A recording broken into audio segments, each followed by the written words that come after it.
Hey losers, Gino here today with a new little video, my pet peeves as a K-pop fan. Now I'm going to be completely honest, this wasn't my idea. I saw a video which I really enjoyed, so I want to say thank you to Ho for Zuxi. I don't know how to pronounce the name, sorry. I'm sort of inspired by your video. It was really good, I enjoyed it. I like videos like that a lot, so hopefully you guys will enjoy this. Now hopefully my insight into this will be quite interesting, as I am a K-pop fan, but I'm not, a K-pop centric fan. I listen to a lot of music. I'm not super into the K-pop community. I'm not really in fandom, so whilst I am within the community, I am not so heavily invested in it that I can't see the outside. So these are some of my pet peeves as a K-pop fan.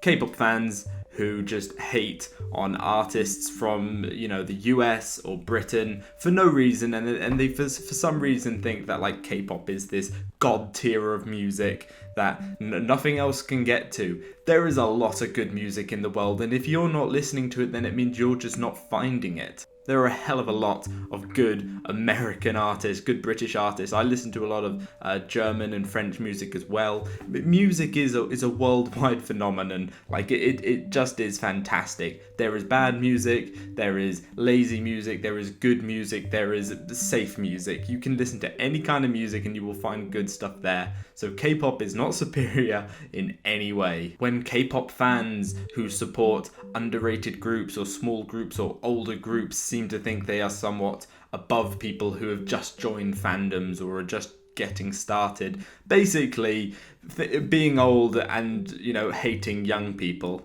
That's essentially what it is. It's like a 6-year-old looking down on an 18-year-old and saying they shouldn't vote because they're stupid. That's what it feels like. When I first entered, the K-pop fandom, that was like 4-5 years ago now. I was 16, so it was 5 years ago. I remember that people were like, "Oh, look at this uneducated scrub. Look at him talking about K-pop like he's been in the industry, like he cares, like he knows anything. God, you weren't even around for 2NE1 to debut, and look at me now." See, this is why you need to accept that people will be new to fandoms and they won't know everything and they will be young. Because these people, the young people, they will be in the industry probably longer than you will be. And just because you support an underrated group doesn't make you superior to somebody who supports EXO or BTS. That just happens to be the music they enjoy, and you have to accept that. That's how life works. Now this next one, I want to be kind of careful with the way I phrase it because I don't want to be insensitive, but people take K-pop way too seriously. It is a music industry. It's music. It doesn't save lives really. It doesn't really do much else than give people enjoyment. So I really do wish people would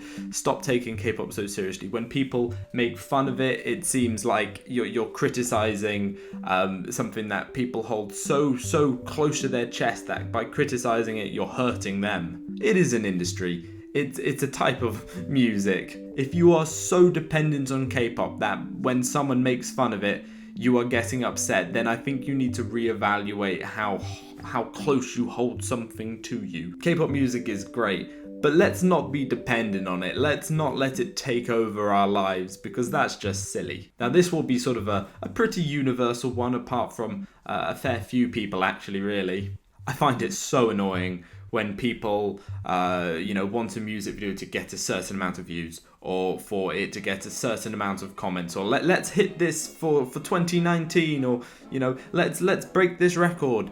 Views do not matter in the grand scheme of things, and to spend your time trying to get views is ridiculous. And if you are complaining to YouTube because they've frozen the views on your new big music video, then I think you need to reevaluate your priorities. YouTube do not hate BTS. YouTube do not hate Blackpink. YouTube is a big old corporation who want as much money as possible. They do not care where that money comes from. So they are not going to limit the amount of views on a BTS video. They don't care. They literally do not care. So you're complaining to no one, you're just shouting at a wall, nobody cares. Now this next thing is something I've noticed over the past year and a half, is that people within this community have started copying like drag slang and using like stupid internet lingo and thinking it's clever. and replying to YouTubers and people on Twitter. It's just so cringy. It's like a comedian posts a joke about BTS and everyone responds with these super sarky cancelling them and just, it's just so stupid. Nobody is impressed with you when you make replies like that, or reply with like I can't even think of it off the top of my head. It's just so embarrassing and cringy. This is like a specifically YouTuber one, but it's like, you're copying blah de blah. It also works for like K-pop groups. Someone will accuse another of copying a concept because, they did tropical house music as well. Wow, that's crazy. I can't believe they did the same music genre as each other. But like as a YouTuber, my videos are often compared to former therapy, PD. He's a great guy, makes great videos. Apparently our videos are similar. I don't see it. Wow, we make K-pop reaction review videos. That's crazy.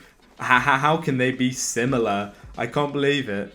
I don't know, I don't really get it. Apparently our thumbnails look similar, even though his look like way better. I'm pretty sure it's just that we both appear in the thumbnail and we often put K-pop idols in the thumbnail, which is like the standard thing to do as a K-pop YouTuber. One of my least favorite things to read on Twitter is someone saying, he or she flopped. Like, I remember seeing people saying EXO flopped, and I'm like, bitch, they have one of the best-selling albums of all time in Korea. That cannot be a flop. That flop. Do you even know what flop means? Flop means you flop. Like, Jesus Christ. Learn your languages, bro. Now, this isn't really like a fan thing. This is just like a K-pop thing. I really, really hate when a K-pop group collabs with a Western artist and it's just the laziest verse in the world. That Western artist or whatever decides that in their verse they're gonna shout out the group they're doing a song with. Like, yeah, no shit, I know you're in a song with BTS, Nicki Minaj. I don't need you to tell me. I can't even remember whether she actually did that, but she probably did. I know that French Montana did with Monster X, and that was cringy as hell. And apparently he's getting an award for it, or he's nominated. What the hell? Like, that was one of the worst verses I've heard in the past, 5 years, and he's getting an award for it. Shut up. Jesus Christ, I hate it. Yeah, and then that sort of leads me on to my final one, which is award shows are pointless. I hate them. There's a new, is it a K-pop award on the MTV show? It just screams of, please watch our dead-ass award show. Please give us the views. It's so dumb. It doesn't make any sense. It's just have a Korea section if you're going to be like that. Why call it the K-pop one? It's so dumb. Why can't they just be included with the rest of the albums? I mean, I don't necessarily think they deserve to be nominated. Some of the stuff people were saying that BTS should be nominated. Personally, I don't think Persona is in the top 5 albums this year, but if you're going to nominate an album, put it with the rest of them, but don't have them splintered off into different categories. Imagine if they did best female singer. That would be bloody stupid. I almost said the F word. I apologize. Anyway, yeah, this was a low quality, low effort video, but thank you for watching. If you want to hear more videos or pet peeves or opinions like this, then let me know in the comments down below. Yeah, hopefully I'll see you later. Also, just put your pet peeves in the comments, I guess, bro. Adios.